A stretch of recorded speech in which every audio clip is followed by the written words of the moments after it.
Bismillahirrahmanirrahim. Assalamualaikum warahmatullahi wabarakatuh.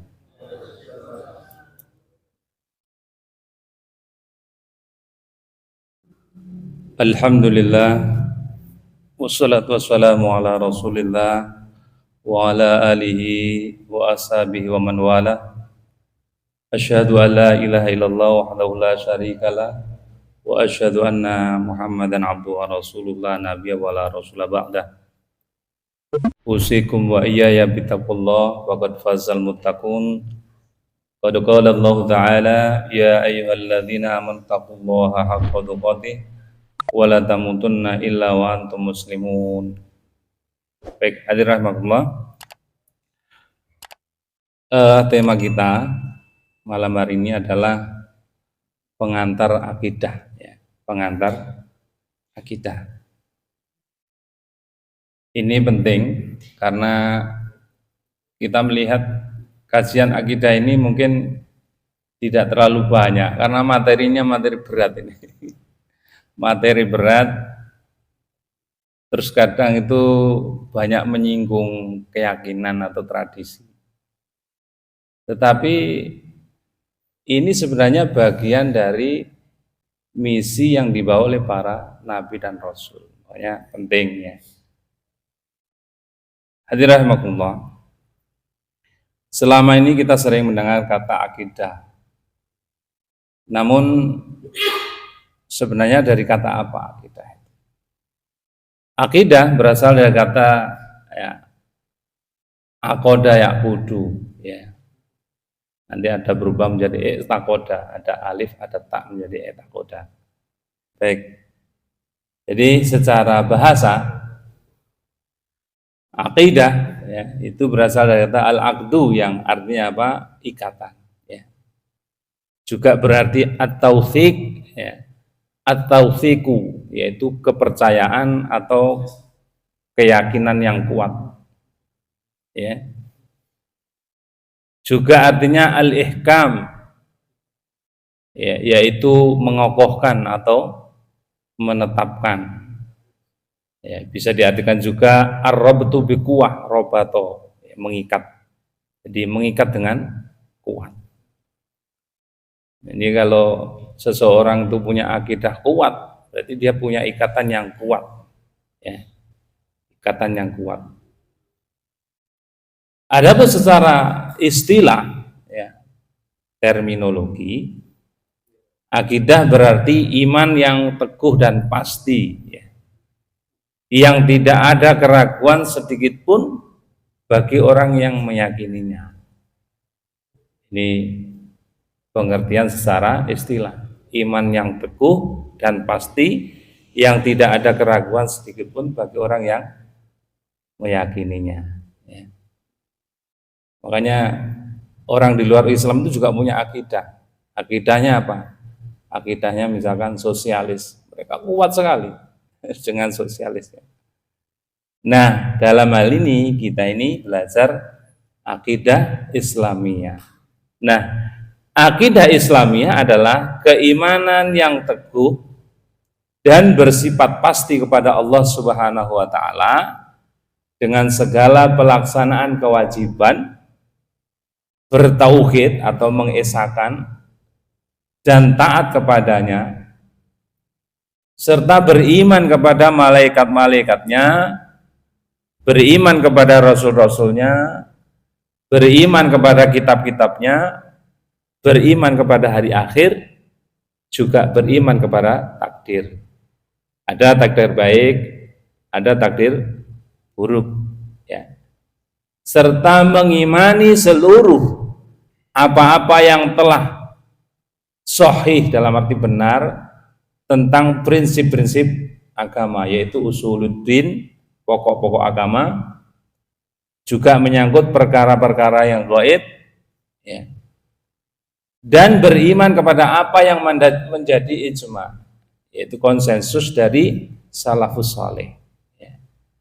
Serta seluruh berita yang pasti, qat'i, baik itu secara ilmiah maupun secara amaliyah, yang telah ditetapkan menurut Al-Quran dan As-Sunnah yang sahih serta ijma' salafus saleh.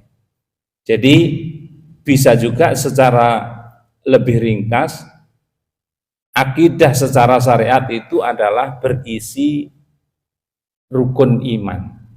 Ya, rukun iman. Suatu ketika baginda Rasulullah Shallallahu Alaihi Wasallam didatangi oleh malaikat Jibril, dan malaikat Jibril bertanya, ya Muhammad, akhbirni anil iman.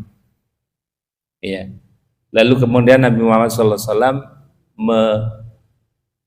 memberitahukan atau menyampaikan atau mengatakan, al imanu antu'mina billahi wa malaikatihi wa kutubihi wa rusulihi, ya, wa bil yaumil akhiri, ya, wa bil qadri khairihi wa syarrihi.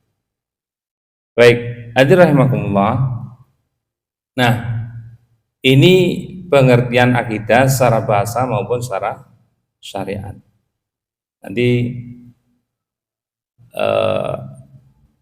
akan kita bahas lebih detail ya, karena ini cukup panjang. Jadi mungkin bisa menyelesaikan kitab Tauhid yang ditulis oleh Syekh Shalih Fauzan itu, kalau saya di tempat lain itu kurang lebih 2 tahun itu baru selesai. Itu pun belum ngeh gitu. Belum ngeh, diulang baru ngeh. Oh iya. Kemudian kita ketemu realita. Oh iya.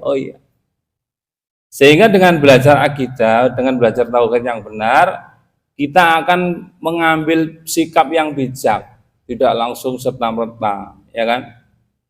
Tidak langsung serta-merta orang itu kemudian dihukumi, ini jatuhnya kepada apa? Ranahnya akidah atau ibadah?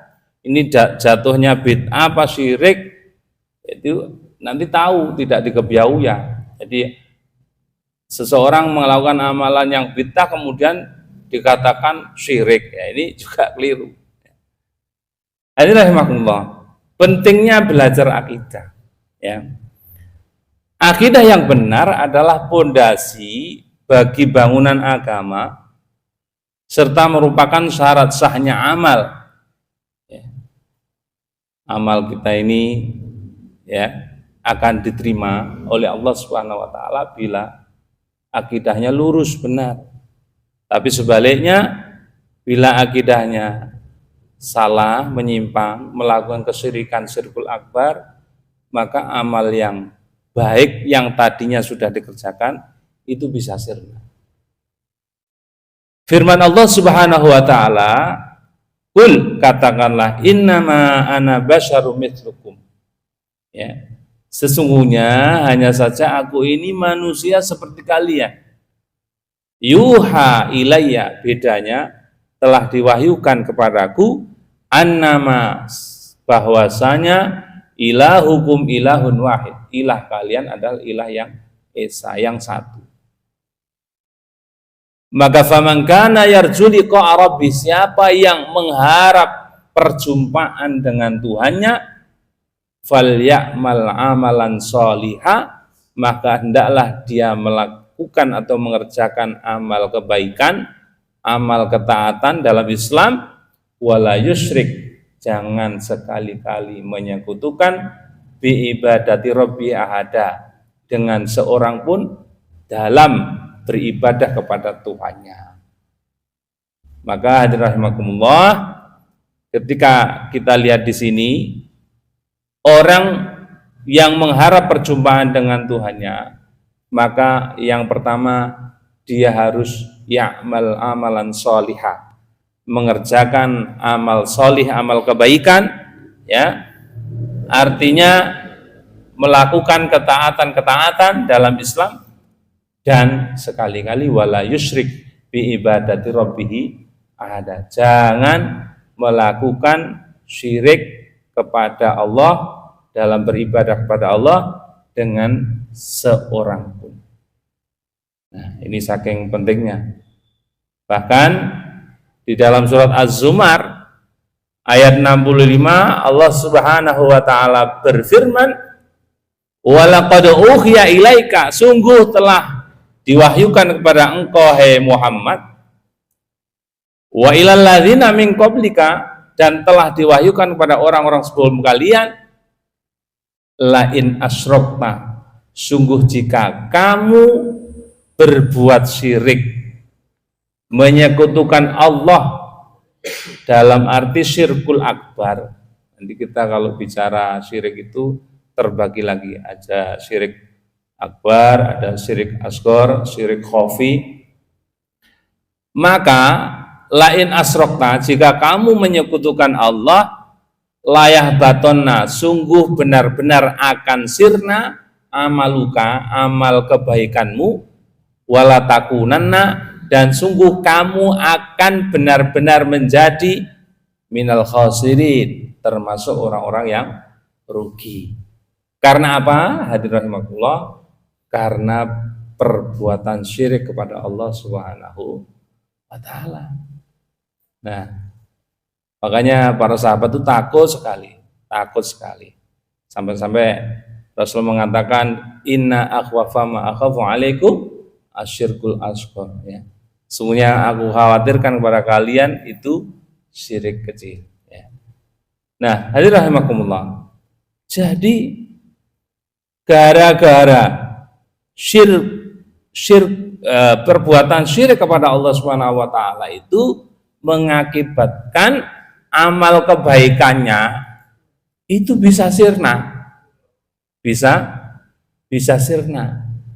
Makanya hadirin rahimakumullah, kita ini belajar Islam ini, setelah belajar tuh kok semakin sering belajar tuh tambah ngati-ngati, ya, tambah ngati-ngati, ya, tambah berhati-hati. Bahkan ada kekhawatiran, jangan-jangan ya, kita ini atau saya ini sudah sholat 5 waktu, baca Quran, qiyamul lail, jangan-jangan nggak diterima. Tapi juga dibarengi harapan roja kepada Allah Subhanahu wa taala. Jadi jangan terlalu pede. Aku pokoknya bondo modal sholat 5 waktu ya, dijamin masuk surga, ya. Belum tentu, ya. Karena semua itu adalah rahasia Allah Subhanahu wa taala. Kita diperintahkan di satu sisi khawatir, di satu sisi juga roja, berharap kepada Allah Subhanahu wa taala. Nah, hadirin rahimakumullah, sekali lagi, akibat dari perbuatan syirkul akbar itu bisa menjadikan amal kebaikannya sia-sia, sirna, lenyap. Nah, ayat-ayat yang seperti ini Bapak Ibu rahimakumullah, ya, kalau kita lihat dalam Al-Quran itu banyak, ya, banyak. Jadi yang senada dengan ini banyak sekali. Hal ini menunjukkan bahwa segala amal tidak diterima jika tidak bersih dari syirik, ya. Hati-hati hadirin rahimakumullah. Makanya kita diingatkan oleh Allah Subhanahu wa taala di dalam surat An-Nahl ayat 36, ya. Walaqad ba'asna fi kulli ummatin rasulah, dan sungguh kami telah mengutus di setiap umat zaman, ya, Rasulullah, seorang utusan.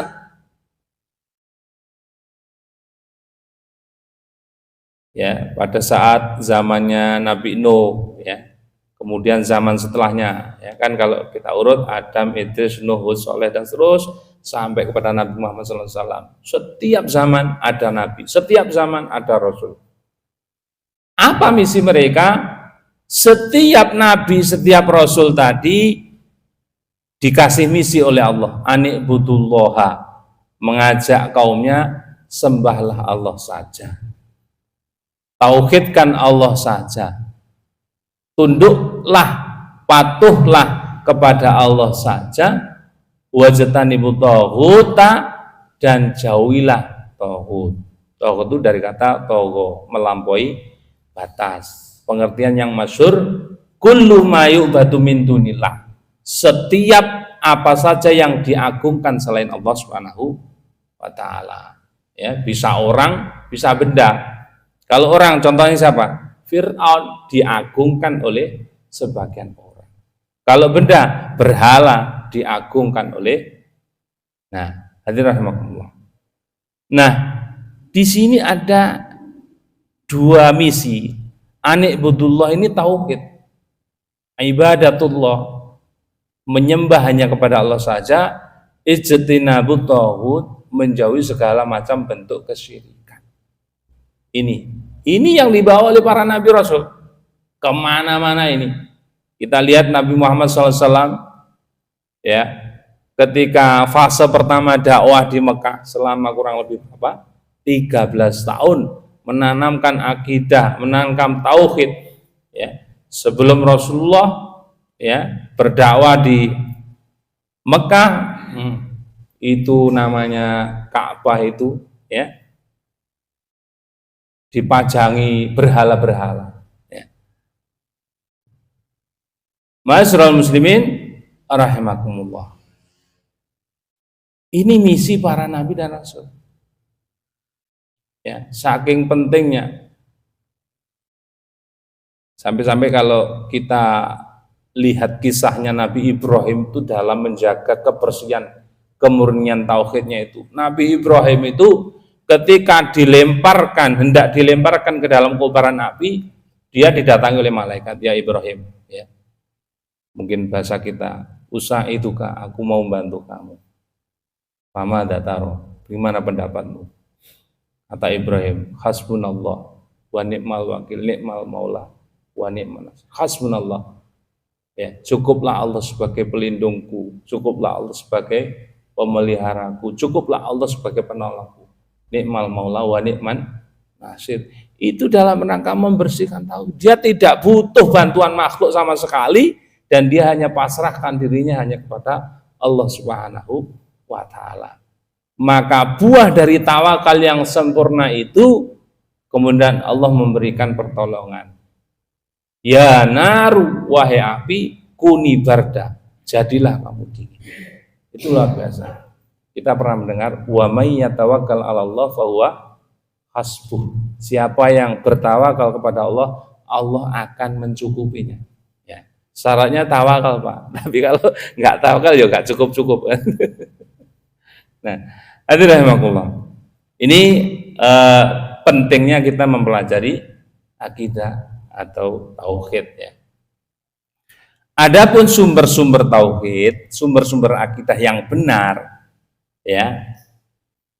Karena akidah adalah permasalahan tauqifiyah yang harus berdasarkan wahyu semata, maka ia tidak bisa ditetapkan kecuali dengan dalil syar'i, dalil syariat, serta tidak ada ruang ijtihad dan berpendapat di dalam akidah. Jadi sumbernya hanya dua. Yang pertama Al-Quran, dan yang kedua As-Sunnah, ya, atau hadis Rasulullah Shallallahu Alaihi Wasallam. Tidak boleh dalam hal akidah mengambil ra'yu pendapat, tidak boleh, tidak boleh. Kenapa hadirin rahimakumullah? Karena permasalahan akidah itu yang paling paham, yang paling mengetahui rahasianya, yang pertama hanyalah Allah Subhanahu wa taala. Ya. Nanti kan kalau bicara akidah ada hal-hal gaib. Siapa yang mengetahui gaib? La ya'lamul ghaiba illallah. Tidak ada yang mengetahui perkara gaib kecuali Allah Subhanahu wa taala. Yang kedua, as-sunnah, yaitu Rasulullah sallallahu alaihi wasallam. Ya, kenapa? Karena Rasulullah sallallahu alaihi wasallam itu diberi petunjuk oleh Allah Subhanahu wa taala. Wa ma yantiqu 'anil hawa, dan apa yang atau tidaklah yang dia ucapkan itu berasal dari nafsu, in huwa illa wahyu yuha, melainkan apa yang diucapkan oleh baginda Rasulullah adalah sesuatu yang diwahyukan. Nah, hadirin rahimakumullah. Nah, sumbernya akidah itu terbatas, ya, kepada Al-Quran dan As-Sunnah. Kita lihat Allah Subhanahu wa taala berfirman, di dalam surat Al-Imran ayat 103, wa'tasimu, berpegang teguhlah kalian. Ini kalau kita baca berarti kita umat Islam.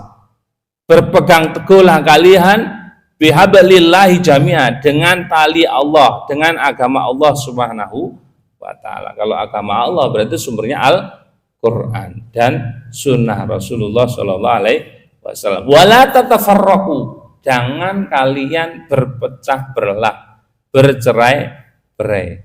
Makanya ini juga peringatan bagi kita bahwa kita berjamaah atau kita berkomunitas lewat Muhammadiyah ini sebagai sarana dakwah, bukan sarana untuk memecah belah. Tidak. Nanti ada istilah tasamuh, toleransi, ya, bainal firqah, antara kelompok. Jadi ada mana yang usul, ada yang mana furu', itu harus bisa dipahami. Nah, semua umat Islam itu diperintahkan wa'tasimu, i'tisam, berpegang teguh bihablillahi jami'ah, dengan tali Allah atau agama Allah secara keseluruhan, wala tafarraqu, dan kita dilarang berpecah belah. Wadhkuru nikmatallah, ingatlah nikmat Allah alaikum atas kalian, id kuntum a'daan, yang dulunya bermusuhan, fa'allafa baina qulubikum, lalu kemudian Allah menyatukan di antara hati kalian, fa asbahtum bi nikmatihi ikhwana, lalu kemudian atas atau dengan nikmat Allah kalian menjadi bersaudara. Wa kuntum ala syafa hufrah, ya. Wa kuntum ala syafa hufrah, kamu telah berada di tepi jurang neraka, minan nar fa anqadhakum minha, lalu Allah menyelamatkanmu daripadanya. Kadzalika, demikian itulah yubayyinullahu lakum ayati, Allah telah menjelaskan ayatnya kepada kalian, la'allakum tahtadun, ya. Di sini ada perintah wa'tasimu bihablillahi jami'ah. Nah. Yang kedua, hadirin rahimakumullah, Allah Subhanahu wa taala berfirman di dalam surat Thaha, ya, ayat 123, qala bitu minha jami'a, turunlah kamu berdua dari surga bersama-sama. Wa'dukum li ba'din adu, sebagian kamu menjadi musuh bagi sebagian yang lain. Fa imma ya'tiyannakum minni huda, maka jika datang kepadamu petunjuk daripadaku, famanittaba hudaya, lalu barang siapa yang mengikuti petunjukku, fala yadillu wala yashqa, dia tidak akan tersesat dan tidak akan celaka. Hudaya yaitu Al-Quran. Siapa yang ittiba, mengikuti Al-Quran, maka dia tidak akan pernah tersesat dan tidak akan pernah celaka. Sebaliknya, siapa saja yang al-i'rad, berpaling dari Al-Quran, dia akan tersesat dan celaka. Bahkan kata Allah, wa man a'rada an dzikri, siapa yang berpaling dari peringatanku, fa innalahu ma'isyatan dhanka, maka sungguhnya baginya kehidupan yang sempit. Nah, hadirin rahimakumullah. Lalu kemudian, ya, kita diingatkan hadis Rasulullah Sallallahu Alaihi Wasallam tentang perpecahan umat, ya, umat Rasulullah Sallallahu Alaihi Wasallam, ya. Ada sahabat-sahabat yang selamat atau umat yang selamat, kelompok yang selamat, namanya firqah najiyah. Disebutkan dalam hadis Rasulullah Sallallahu Alaihi Wasallam, wa inna bani Israel, sesungguhnya Bani Israel itu tafarraqat, terpecah, ala thintaini wa sab'ina millah, menjadi 72 golongan Bani Israel. Di Bani Israel itu berpecah belah, Pak. Orang kafir itu sebenarnya juga berpecah belah, bersek-bersek. Tapi begitu melawan Islam, mereka menjadi satu. Ini hebatnya itu. Lah, orang Islam sebaliknya. Ini kan gitu. Kenapa orang kafir kuat? Orang kafir kuat karena bersatu. Kenapa umat Islam lemah? Karena berpecah belah. Wa taftariqu ummati, dan umatku terpecah ala salasin wa sab'ina millah, menjadi 73 milah golongan. Kulluhum finnar, semuanya di neraka, illa millah wahidah, kecuali golongan yang satu. Qalu, sahabat bertanya, waman hiya ya Rasulullah, milah wahidah itu siapa ya Rasulullah? Qala, kata Rasulullah, ma ana alaihi wa ashabi, ya, yaitu yang mengikuti pemahamanku dan pemahaman sahabatku, Rasulullah dan sahabat Rasulullah sallallahu alaihi wasallam, kemudian tabi'in dan tabi'ut tabi'in. Itulah yang kemudian disebut firqah najiyah, atau termasuk mereka adalah salafus soleh. Salaf itu orang dahulu, soleh itu orang baik, ya. Dan itu digaransi oleh Rasulullah SAW dalam sebuah hadis, khairul qurun qarni, sebaik-baik generasi adalah generasiku, yaitu sahabat. Tsummal ladzina yalunahum, kemudian yang mengiringi mereka sesudahnya, yaitu tabi'in. Tabi'in itu orang yang pernah menyaksikan hidupnya sahabat tapi nggak ketemu Rasulullah.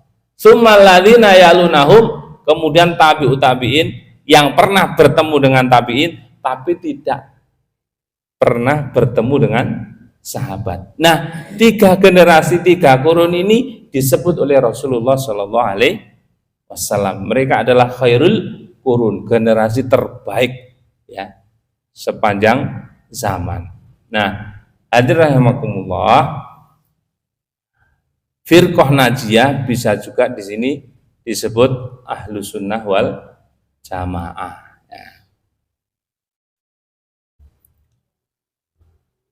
Jadi Muhammadiyah itu ya ahlus sunnah wal jamaah, ya. NU juga ahlus sunnah wal jamaah, ya.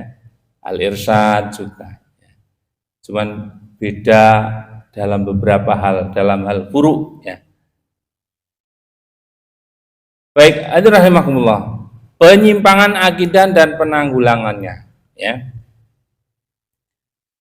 Penyimpangan dari akidah yang benar adalah dampaknya adalah kehancuran dan kesesatan.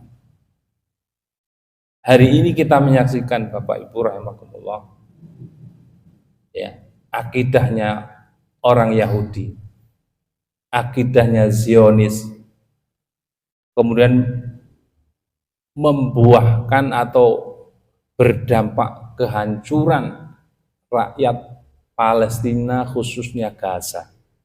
Hari ini Gaza itu dikepung, ya, suplai air dihentikan, listrik dihentikan, bahan makanan tidak boleh masuk, dan mereka mengultimatum rakyat Gaza dalam waktu 1x24 agar mengungsi, mau diratakan.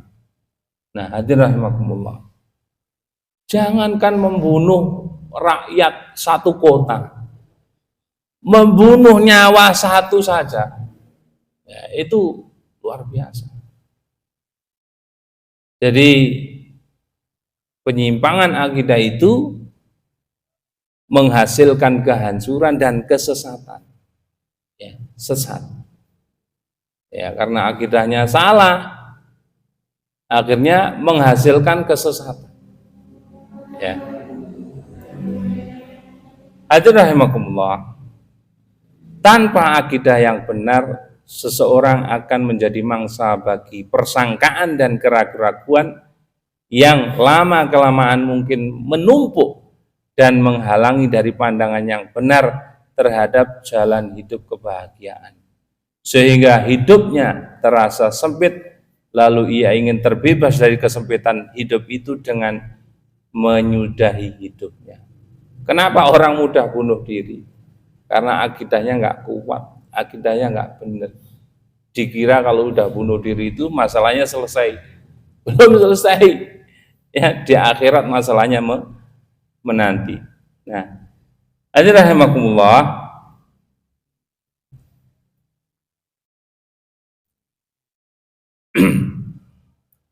baik.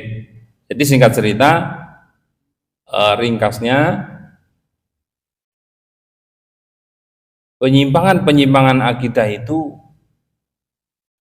membuahkan kehancuran dan kesesatan, ya, serta perilaku-perilaku yang buruk dan lain sebagainya. Kenapa LGBT itu sampai seperti itu? Karena berangkat dari akidahnya, ya. Ya, akidahnya itu di luar Islam, sehingga mereka itu meyakini hal itu benar, padahal masya Allah, ya, jauh daripada Al-Quran dan Sunnah, ya, sehingga Allah Subhanahu Wa Taala, ya, yang sudah terbukti menenggelamkan atau menghukum, membalik tanah atau bumi di masa kaum Nabi Lut, ya. Makanya kalau ada kampanye LGBT, kita sebagai orang beriman itu harus melakukan amar ma'ruf nahi mungkar, karena kalau dibiarkan akan memicu datangnya bencana atau azab dari Allah Subhanahu wa Ta'ala, ya. Baik, kita lihat di dalam Al-Qur'anul Karim, Allah berfirman, ini mengisahkan tentang Nabi Dawud, ya, diberikan kelebihan bisa melunakkan besi, ya. Untung ya Nabi Dawud itu seorang nabi, akidahnya benar, ya. Coba kalau sekarang orang diberi kemampuan bisa membuat nuklir, akidahnya salah, akhirnya apa? Dibuat semena-mena, ya, dibuat semena-mena. Walaqad ataina Dauda minna wa fadla ya jibalu awwibi ma'ahu wa thair wa alana lahul hadid anikmal sabiqat wa qaddir fis sardi wa'malu sholiha inni bima ta'maluna basir. Dan sesungguhnya telah kami berikan kepada Daud, ya, karunia dari kami berfirman, hai gunung-gunung dan burung-burung, bertasbihlah berulang-ulang bersama Daud, dan kami telah melunakkan besi untuknya, yaitu buatlah baju besi yang besar-besar dan ukurlah anyamannya dan kerjakanlah amalan yang sholih, wa'malu sholiha. Ini sesungguhnya aku melihat apa yang kamu kerjakan. Nah, hadirin rahimakumullah, di sini kekuatan akidah itu tidak boleh dipisahkan dari kekuatan materi. Jika hal itu dilakukan dengan menyimpang ke akidah yang salah, maka kekuatan materi akan berubah menjadi sarana penghancur dan alat perusak. Ya, ini hari ini terbukti, ya. Jadi orang kafir itu kalau mau membunuh itu tidak pilih-pilih, langsung dihujani, satu kota dihujani. Padahal, ya, kalau menurut hukum internasional saja, orang perang itu kan tidak boleh wanita, anak-anak, orang tua, sebagaimana di dalam Islam tidak boleh. Jadi kalau pejuang Islam itu dia tidak akan membunuh orang-orang yang tidak dibenarkan untuk dibunuh, ya. Jadi kalau ada wanita tidak diapa-apakan, kalau ada anak-anak tidak diapa-apakan.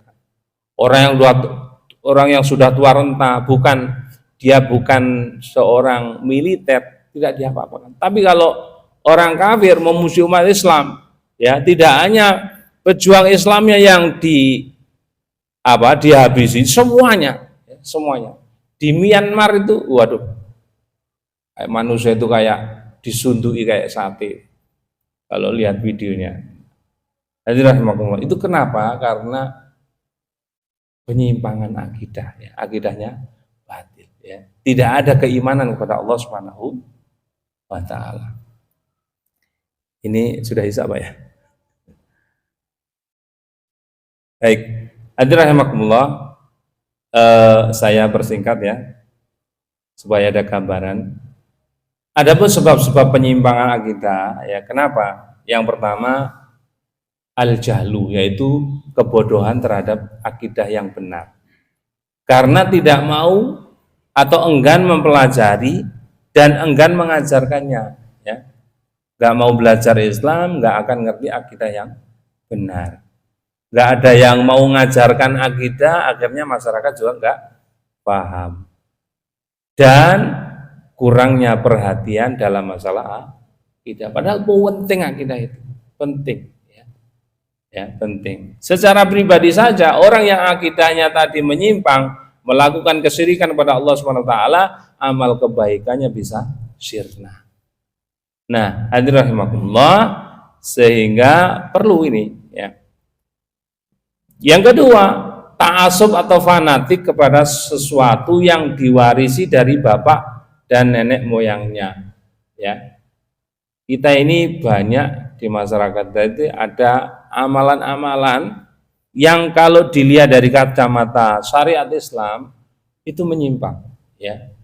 Seperti melakukan sesajen, ya, kepada pohon, kepada kuburan yang dikeramatkan, ya. Itu kalau ditanya kenapa kamu melakukan hal itu, ya, apa jawab mereka? Ya, leluhur kita itu seperti ini, mbah-mbah awake dhewe ngene, ya kan. Masa kita mau mengingkari amalan-amalan nenek moyang kita? Makanya di sini dikatakan wa idza qila lahum, jika dikatakan kepada mereka ittabi'u ma anzalallah, ikutilah apa yang Allah turunkan. Qalu, mereka menjawab, bal nattabi'u ma alfaina alaihi aba'ana, ya. Mereka menjawab, tidak, tetapi kami hanya mengikuti apa yang telah kami dapati dari perbuatan nenek moyang kami. Ya, ini. Awalau kana aba'uhum la yaqiluna syai'a wa la yahtadun. Apakah mereka akan mengikuti juga walaupun nenek moyang mereka itu tidak mengetahui sesuatu apapun dan tidak mendapat petunjuk. Nah, hadirin rahimakumullah. Jadi ini pengalaman saya. Dulu orang tua saya itu sering dimintai untuk memandikan orang yang tingkepan. Tingkepan itu, jadi orang yang hamil berapa bulan itu, kan? Terus disuruh guyur air itu. Setelah itu, karena saya itu mondok, akhirnya setelah paham, orang tua saya kasih tahu. Akhirnya setiap ada orang nyuruh wis ben mandi di ben atus-atus dhewe. Nah, hadirin rahimakumullah, ini penting, ya. Ta'assub, karena ta'assub. Yang ketiga, taklid, buta, ikut-ikutan, ya, tidak ada ilmunya. Ini juga, ya, sebagai apa? Tadi sebab penyimpangan akidah, ikut-ikutan, ya. Betapa banyaknya orang yang sampai sekarang masih ikut-ikutan, ya. Jadi melakukan amalan-amalan yang hampir-hampir atau bahkan masuk dalam perbuatan syirik, tapi dengan dasar ikut-ikutan. Yang keempat, berlebih-lebihan dalam mencintai orang-orang saleh, ya. Ini tidak boleh, ya. Karena apa? Berlebihan dalam mencintai orang soleh, setan akan masuk kemudian membisikkan, bahkan yang terjadi akhirnya dia mengkultuskan orang-orang soleh tersebut, sebagaimana pernah terjadi di masa zamannya Nabi Nuh, ya. Ini ada apa? Wad, ada Suwa, ada Yaus, ada Ya'u, ada Nasr. Ini orang-orang soleh. Kemudian orang soleh itu, ya, setelah meninggal dilukis, ya, dilukis, lalu kemudian setelah dilukis dibuat patung. Lama-lama setelah orang-orang alim itu meninggal, setan membisikkan, akhirnya patung itu disembah, ya. Makanya kalau dalam Islam itu, ya, Rasulullah sudah apa? Memberikan pagar, ya, pagar apa supaya pintu kesyirikan itu ditutup. Salah satunya dilarang membuat patung, ya, patung bernyawa maksudnya, bukan patung apa yang tidak bernyawa. Patung berupa pohon boleh, tapi kalau patung berupa makhluk bernyawa, baik itu manusia ataupun binatang, ya, secara utuh itu ada dalil atau hadisnya yang dengan tegas melarang, ya, membuat patung secara utuh, ya, dan patung bernyawa, yaitu tidak boleh, ya. Adapun pendapat sebagian, jadi kalau dia tidak utuh, misalkan nggak ada kepalanya, itu masih diperbolehkan. Baik, hadirin rahimakumullah. Jadi kalau kita ringkas, jadi akidah secara bahasa artinya ikatan, secara syar'i ya berisi tentang rukun iman itu. Penting akidah ini karena apa? Karena menjadi syarat seseorang kalau ingin berjumpa dengan Robnya, dia akidahnya harus lurus, tidak boleh melakukan kesyirikan, ya.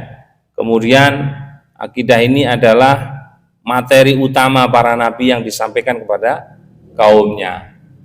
Adapun sumber akidah itu terbatas hanya dua, yaitu Al-Quran dan Sunnah, ya. Dalam hal akidah tidak ada ruang untuk berijtihad, ya, mencari-cari pendapat, tidak bisa. Kemudian adapun dari hadis, ini menjadi peringatan bahwa umat Islam itu akan terpecah menjadi 73 golongan. Yang selamat dalam arti, ya, yang selamat itu satu, ya, yaitu firqah najiyah, atau dengan kata lain Ahlus Sunnah wal Jamaah. Siapa itu? Mereka yang mengikuti Rasulullah SAW dan sahabat Rasulullah, pemahaman para sahabat Rasulullah SAW. Nah, penyimpangan akidah dan cara penanggulangannya tadi,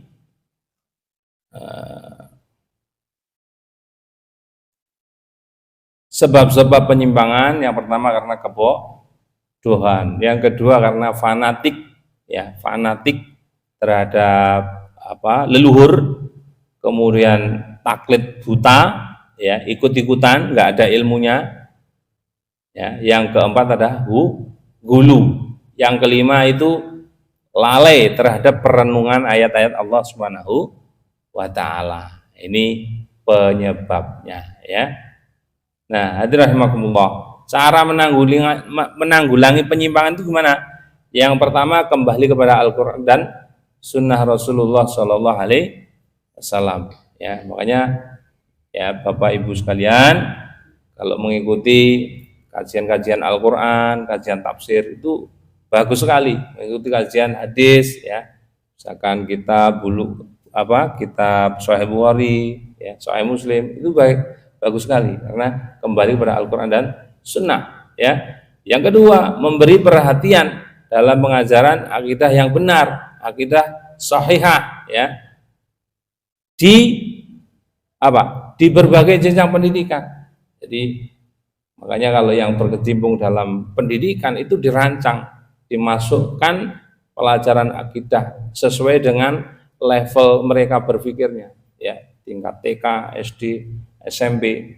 Karena kalau kita mengandalkan pemerintah, nggak sempat pemerintah sedang sibuk nggarap infrastruktur, ya.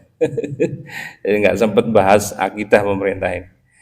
Nah, yang ketiga, ya, jadi ditunjukkan kitab-kitab, ya, tauhid, ya.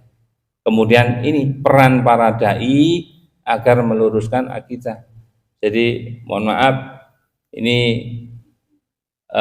setiap dai itu jangan sampai terlepas dari muatan akidah, ya. Jangan sampai dakwahnya itu, ya, sama sekali kemudian tidak mengandung unsur pengajaran akidah. Penting. Hadirin rahimakumullah, demikian yang bisa saya sampaikan kajian pada malam hari ini, ya. Sekali lagi, memang kajian akidah itu berat, ya, apalagi waktunya malam, ngantuk. Tapi tidak mengapa, insya Allah niatnya diperbanyak. niat silaturahim, niat intidharus shalah ba'da shalah. Jadi menunggu setelah sholat, menunggu sampai tiba waktunya sholat kembali, sholat isya. Itu pahalanya sama dengan orang yang ribat fisabilillah, berjaga-jaga di perbatasan kaum muslimin, yaitu pahalanya besar. Terus kemudian insya Allah ya, nanti kalau sering ikut, diulang-ulang, lama-lama paham, lama-lama tambah ngeh, lama-lama tambah mantap kita menjadi muslim, menjadi mukmin hakon. Baik, demikian disampaikan, kurang lebihnya mohon maaf. Cukup ya? Ya. Tidak ada tanya jawab karena waktunya habis ya. Sekali lagi terima kasih atas perhatiannya. Mohon maaf atas segala kekurangannya.